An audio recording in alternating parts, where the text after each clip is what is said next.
Programme में सबसे पहले बात करेंगे कुछ नई सियासी ख़बरों की, जिनकी शक्ल अभी तक तो गॉसिप से ख़बर में कन्वर्ट होने में शायद कुछ दिन लग सकते हैं, लेकिन वो इतना अहम है कि उसके बारे में बात किया जाना चाहिए। कुछ सियासी तब्दीलियां भी मुतवक्के हैं, कुछ अहम ओहदों के हवाले से कुछ बड़ी सियासी जमातों की रिजर्वेशंस भी हैं, इसके ऊपर भी बात करेंगे। और प्रोग्राम में आगे जाके इस बात का जिक्र होगा कि क्या पाकिस्तान अब कोई बाकायदा ऑपरेशन करेगा, क्योंकि सारी ऑप्शन कंज्यूम की जा चुकी हैं अफगानिस्तान के साथ।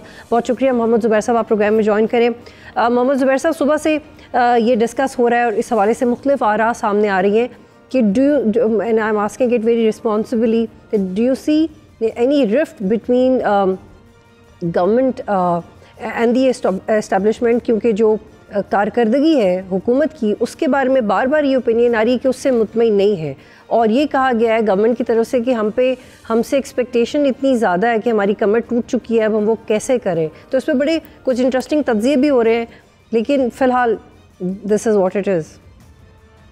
जी, तो बिल्कुल क्लियर है कि there is a lack of confidence जो हुकूमत की पॉलिसीज़ रही हैं मईशत के हवाले से, क्योंकि फॉरेन पॉलिसी तो आपको पता है कि खुद फील्ड मार्शल साहब उसको लीड करते रहे हैं, लेकिन जो इकनॉमिक फ्रंट है उसमें भी थोड़ा बहुत अमल दखल तो रहा है SIFC की सूरत में, लेकिन ये एजेंडा तो और रिस्पॉन्सिबिलिटी जो है वो हुकूमत पाकिस्तान की है, जिसके वज़ीर आज़म शहबाज शरीफ हैं। और पिछले चंद दिनों में 3-4 ऐसे चीज़ें बयानात आए हैं जिससे साफ जाहिर होता है कि कुछ गड़बड़ है। एक तो जो SIFC के नेशनल कोऑर्डिनेटर हैं, उनकी जो उन्होंने खिताब किया था एक सेमिनार में इस्लामाबाद में, उसमें उन्होंने कहा कि बिज़नेस एज यूजुअल नहीं चल सकता, और उन्होंने जिक्र किया कि जो टैक्सेस का जो निज़ाम है या जो हाई इंटरेस्ट रेट्स हैं या गवर्नेंस का पुअर सिस्टम है, उसके होते हुए तो इकॉनमी आगे नहीं जाएगी, और बहुत कुछ चेंज होने का एक इशारा उन्होंने दिया, ये एक्सपेक्टेशन उन्होंने का इजहार किया। और ख़ुद फिर स्टेट बैंक के गवर्नर ने इतनी बड़ी स्टेटमेंट दे दी कि जो प्रेजेंट इकनॉमिक सिस्टम है, जिसको आप स्टेबलाइजेशन प्रोग्राम कहते हैं, उनके मुताबिक, और जो सही है कि उसने इतना पेन इन्फ्लिक्ट किया है पाकिस्तान के अवाम पर, और इतने पीरियड तक ये चलता रहा है कि अगर उसको चेंज नहीं किया तो it will not serve the two. लेकिन मोहम्मद ज़ुबैर साहब, इसको कितनी संजीदगी से लेगी गवर्नमेंट, क्योंकि जो रिसेंट इलेक्शन हुए उसमें उन्होंने इतना ज़्यादा सेलिब्रेट किया है और उन्होंने कहा जी हमारा तो वोट बैंक बड़ा तगड़ा है और वो कोई थ्रेट महसूस नहीं करते सिस्टम से या अपोजिशन से, तो वो तो किसी और कॉन्फिडेंस पे बात करें। नवाज शरीफ कह रहे हैं कि टेक ऑफ कर चुका है पाकिस्तान, लेकिन ये भी रिपोर्ट्स हैं कि जो रिसेंट बयानात थे नवाज शरीफ के वो भी ज़्यादा पसंद नहीं किए गए, which is not good for the government. और टेक्निकली नवाज शरीफ ये तो प्रिटेंड करते हैं कि वो रिटायर हो चुके हैं और बाकी उनके लोग हैं जो काम कर रहे हैं पार्टी में, लेकिन उनके कुछ बयानात को उस तरह से रीड नहीं किया गया जैसे नवाज शरीफ चाहते थे। एक तो मैं नवाज शरीफ के बयानात पर भी आऊँगा, लेकिन एक जो रिफ्लेक्ट करता है, जो आपने कहा कि इलेक्शन के बाद जो हुकूमती स्पोक्स पर्सन खुद वज़ीर आज़म ने भी जिक्र किया, नवाज शरीफ साहब ने भी जिक्र किया, आई थिंक ये इतनी मिसप्लेस है। जो खौफनाक बात है ना, एक तो ये होता है कि आपकी परफॉर्मेंस सही थी, एक बच्चा भी होता है 6ठी क्लास में, अगर वो अच्छे नंबर नहीं लेके आता तो उसको इतना तो महसूस होता है कि उसके नंबर सही नहीं आए हैं, वो रियलिटी में तो रहता है। लेकिन यहाँ तो इतने बड़े बड़े लोग सीनियर 30-30, 40-40 साल से जो सियासत में हैं, उनको यही नहीं पता कि टेक ऑफ स्टेज पर नहीं है, बिल्कुल डिजास्टर। लेकिन मोहम्मद ज़ुबैर साहब, ये SIFC के कोऑर्डिनेटर की स्टेटमेंट, फिर जो प्राइवेटाइजेशन की तरफ से उनकी टीम की तरफ से जो स्टेटमेंट आई, वो फिर IMF की रिपोर्ट, इसका प्रेशर गवर्नमेंट के ऊपर बिल्डअप क्यों नहीं हो रहा? अब शहबाज शरीफ इस बात को संजीदगी से क्यों नहीं ले रहे कि उनको वापस आना चाहिए और इन मामलों को खुद देखना चाहिए? इनफैक्ट ये भी रिपोर्ट्स हैं कि शायद उन्होंने अपना लंदन में एक्सटेंड कर दिया स्टे, और ये भी रिपोर्ट्स हैं कि जब तक वो पाकिस्तान में थे बहुत सारी चीज़ों पे कंसेंसस था, जब वो वहाँ पे गए तो he might have changed his mind, और इसलिए वो सोचने में वक्त ले रहे हैं। लेकिन एक तो मैं आपको वही कह रहा था, एक तो सबसे बड़ा जो अफसोसनाक बात है कि समझ ही नहीं है, और ये पिछले चंद दिन के वाक़यात या IMF की रिपोर्ट की बात के बेसिस पर मैं नहीं कह रहा, मैं ओवरऑल जब 90% से ज़्यादा जो कैबिनेट मिनिस्टर्स हैं ना बतूल, ये मैं आपको फैक्ट बता रहा हूँ कि उनका बिल्कुल मिसप्लेस्ड थिंकिंग है। वो तो ये समझ रहे हैं कि ये तो तरक्की की वो रफ्तार है और इन्वेस्टमेंट की वो मयार है जो पाकिस्तान में कभी देखी नहीं गई। I mean can you imagine, इतने मिसप्लेस हैं इन अ कंट्री जहां 51 ईयर का लोएस्ट लेवल है इन्वेस्टमेंट का, पॉवर्टी का हाईएस्ट लेवल है। अभी रिपोर्ट आई है हुकूमत ही की रिपोर्ट के हिसाब से जो अनएम्प्लॉयमेंट की फिगर्स है 21 ईयर हाई है। हालांकि इंडिपेंडेंट सोर्सेज उससे बहुत ज्यादा बताती हैं, बट चले हुकूमत के पॉइंट ऑफ व्यू से ले ले। सो जो सिचुएशन है तो उसमें इनकी कोई समझ बुझ, आपने कहा वो एक्शन क्या लेंगे। I am sorry to bluntly say कि prime minister Shahbaz Sharif does not have the insight और अंडरस्टैंडिंग कि वो रिपोर्ट कहती क्या IMF की और उस पर फिर क्या एक्शनेबल आइटम्स करें, ताकि वो जो फाइनेंशियल मिसमैनेजमेंट और मिस अप्रोप्रिएशन का जो और मनी लॉन्ड्रिंग की पॉसिबिलिटी का जो जिक्र किया है और जो डिज़ाइन है इस पूरी कौम को अकॉर्डिंग टू IMF के 250-240 मिलियन पाकिस्तान इसको एक ट्रैप किया हुआ है उस माहौल में जिसमें वो पुअर विल रिमेन पुअर। ठीक है मोहम्मद जुबैर साहब, आपको याद है कि जब SIFC का आइडिया फ्लोट हुआ था और कुछ अर्सा इसके ऊपर काम भी हुआ, फिर ग्रीन रेवोल्यूशन और चीफ ऑफ आर्मी स्टाफ और प्राइम मिनिस्टर ने खड़े होके लोगों से बात भी की और एक दूसरे को क्रेडिट भी दिया, जिसमें शहबाज शरीफ ने ज़्यादा credit chief of army staff को दिया था। उस वक्त जो एक क्रेडिबल फैक्टर था कि FDI क्यों आएगी पाकिस्तान, वो इसलिए कि पाकिस्तान की फ़ौज इन्वॉल्व थी और ये एक बड़ा फैक्ट था। और वो क्यों चलेगा प्रोजेक्ट, इन्वेस्टमेंट क्यों आएगी, उसमें स्टेबिलिटी क्यों होगी, क्योंकि उसमें सिक्योरिटी फ़ौज से आ रही है। ये एक ओपन फैक्ट था।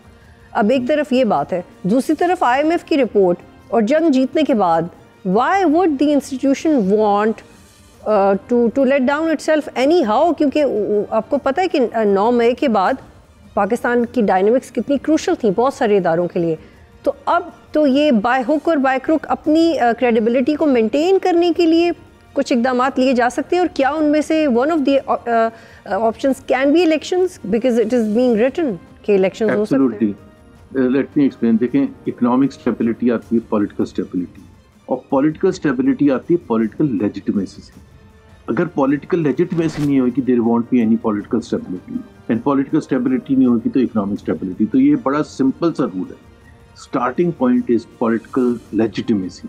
ये इस वक्त जो पाकिस्तान की हुकूमत है उनके पास कोई लेजिटिमेसी नहीं है टू गवर्न, और जब तक ये रहेगा तो पाकिस्तान पे देखें पॉइंट ये है कि जितना मर्जी आर्मी चीफ या फील्ड मार्शल यकीन दहानियां करा दें सिक्योरिटी के स्टैंड पॉइंट से, बट एक फॉरेन इन्वेस्टर जब आता है तो वो क्या चीज़ें देखता है। एक तो वो देखता है कॉस्ट ऑफ ऑपरेशंस, और वो उसके पास ऑप्शंस हैं। उसके पास इंडिया में भी ऑप्शन है जाने का, कंबोडिया, वियतनाम, बांग्लादेश से अगर उसको इसी रीजन में आके इन्वेस्टमेंट करें, उसके पास सारे ये ऑप्शंस हैं। तो कॉस्ट ऑफ ऑपरेशंस पाकिस्तान की बेहद ज़्यादा है। पाकिस्तान अच्छा मोहम्मद जुबैर साहब, चूंकि आप इकोनॉमी को भी समझते हैं, मैं चाह रही हूँ कि इसको ज़्यादा से ज़्यादा एंगल से हम डिस्कस कर लें। पहली बात तो जैसे SIFC के कोऑर्डिनेटर ने कहा कि कोई ग्रोथ प्लान ही मौजूद नहीं है। आपने भी कहा कि जो कैबिनेट के मेंबरान हैं उनको इतना सेंस ही नहीं है कि इंडिकेटर्स क्या हैं।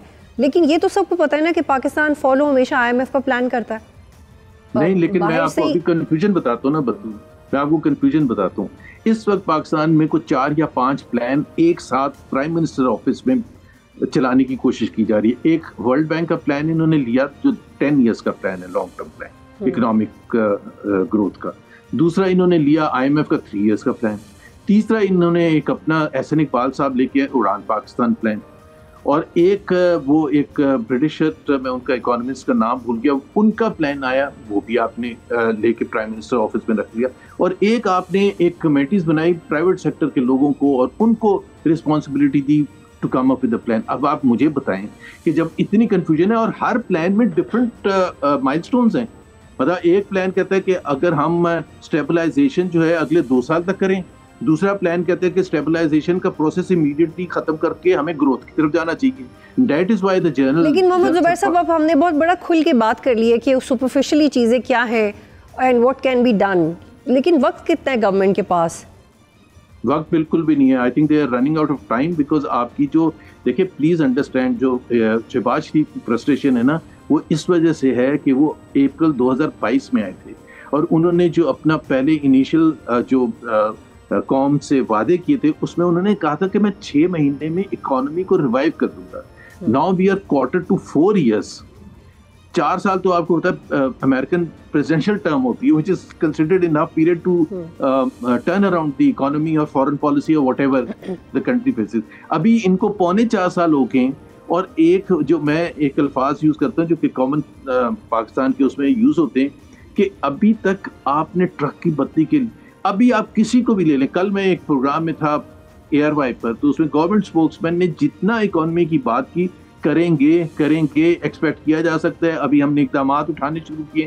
भाई अभी आपने क्यों इकदाम उठाने शुरू किए, चाहे वो प्राइवेटाइजेशन के हैं, चाहे वो टैक्स के हैं। अगर जनरल सरफराज ये कह रहे हैं कि इस टैक्स स्ट्रक्चर से कोई इन्वेस्टमेंट नहीं आएगी, तो ये शहबाज शरीफ साहब को 4.25 साल से क्यों नहीं ख्याल आया था, क्यों आपने इतना लाद दिया था? ठीक है मोहम्मद जुबैर साहब, एक तो ये सिचुएशन है जो हमने अभी तक डिस्कस की है और आप भी कह रहे हैं कि पहले ख्याल क्यों नहीं आया। दूसरी सिचुएशन ये कि इंफॉर्मेशन मिनिस्टर ने जब सोहेल आफरीदी अपॉइंट हुए थे तब भी कहा था कि वो सहूलत कार दहशत गर्दों की ब्रीफिंग्स में भी बार बार पॉलिटिकल नेक्सस का जिक्र किया जाता है कि वो ड्रग्स को कैसे फैसिलिटेट करें, और आज फिर अता तारा ने यही कहा है। और उसके रद्द में हम ये एक्सपेक्ट करें कि तब बड़ी तब्दीलियाँ आएंगी केपी में, तो इसका मतलब है कि रियासत को जितनी भी पॉलिटिकल पार्टीज जितने भी सूबे रन कर रहे हैं वो किसी तरह सूट नहीं कर रहे हैं। मैं इसको सिंप्लीफाई कर रही हूँ, पंजाब की गवर्नर से सेटिस्फाई नहीं है, केपी में सिक्योरिटी गवर्नमेंट से सेटिस्फाई नहीं, गवर्नेंस से मुतमईन नहीं। आप मुझे नहीं पता क्या सजेस्ट कर रही हैं, बट पाकिस्तान के आईन मैं सजेस्ट नहीं करी, मैं तो आपको मंजरनामा बता रही हूँ। मतलब मैं बिल्कुल आप सही कह रही हैं कि देयर इज डिससैटिस्फैक्शन, और सबसे ज्यादा डिससैटिस्फैक्शन जो है वो केपी की हुकूमत से है। लेकिन वहाँ फिर जब आपसे सवाल पूछते हैं, चलें जी ठीक है वो तो पीटीआई की हुकूमत है, और पीटीआई आप समझते हैं कि बहुत से ऐसे इक़दाम कर रही है जो पाकिस्तान के खिलाफ हैं, फॉर एग्जांपल, जो कि नहीं है। लेकिन व्हाट अबाउट बलोचिस्तान में टर्मोइल इतना क्यों है? जब आप स्मगलिंग की बात करते हैं कि जी स्मगलिंग पर रोकथाम नहीं है, स्मगलिंग में ये हो रहा है, तो फिर बलोचिस्तान की हुकूमत क्या कर रही है? वहाँ तो पीपल्स पार्टी की हुकूमत है, वहाँ तो कोलिशन पार्टनर्स की। लेकिन अभी इसमें डेवलपमेंट ये है मोहम्मद जुबैर साहब के मंगल को जैसे पहले अडयाला जेल में बैठे रहे सोहेल आफरीदी, अब पार्लियामेंटेरियंस के साथ जाएंगे, इस्लामाबाद हाई कोर्ट भी जाएंगे, वो बार बार वहाँ जाके बैठ जाएंगे, और आपको पता है कि फिर ये अमन अमान के लिए कंसर्न बन जाता है इदारों के लिए। तो फिर अगर बार बार पीटीआई के लोग जाके बैठ जाएंगे अडयाला जेल के बाहर, तो ये कब तक चलता रहेगा? ये तो पाकिस्तान की देखना, मैं तो उस वक्त पाकिस्तान मुस्लिम लीग नवाज में था जब नवाज शरीफ जेल में थे, तो क्या हम नहीं जाते थे? तो बात ये होता है कि उसका अगर या तो उसका वो गैर आईनी है वहाँ बैठना, क्या आप आईनी इकदाम उठा रहे हैं इमरान खान के मुकदमों के सिलसिले में? नहीं उठा रहे, उनकी हियरिंग ही नहीं होने देते। अब तकरीबन 3.5 हफ्ते हो चुके हैं, अभी तक उनको कोई मिला नहीं है, कोई देखा नहीं है किसी ने।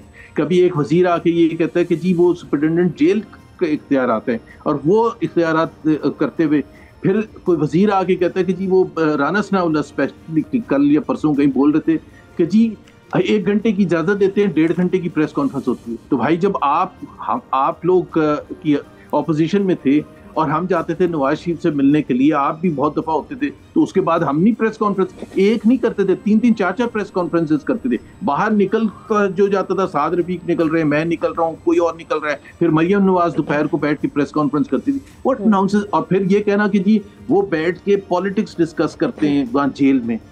मैं आपको बिल्कुल ऑनर बता रहा हूँ, और जितने लोग हैं वो जानते हैं, नवाज शरीफ ने मीटिंग करनी होती थी ना जेल में, अगर 50 बंदा बैठा होता था और उन्होंने 5 लोगों से मीटिंग करनी है, और एक मैं स्पेसिफिकली बता दूं कि वो उन्होंने मीटिंग करनी थी, तो उन्होंने मरियम औरंगजेब, मरियम नवाज, परवेज रशीद और मुझे अलग से कोने में कुर्सियां लगवाई और वो मीटिंग करनी बिल्कुल करते थे। और क्या डिस्कस करते थे? पॉलिटिक्स ही डिस्कस करते थे, प्लान अपना डिस्कस करते थे, क्या करवाना चाहते हैं नवाज शरीफ डिस्कस करते थे। Why is it so different?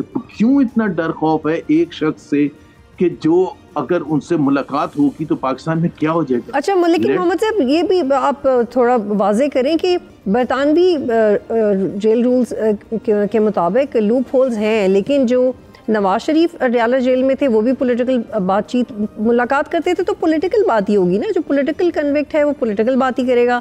फिर ये कैसे रूल्स हैं कि मिलने पर पॉलिटिकल बात नहीं करनी? ये कैसे मैनेज होगा?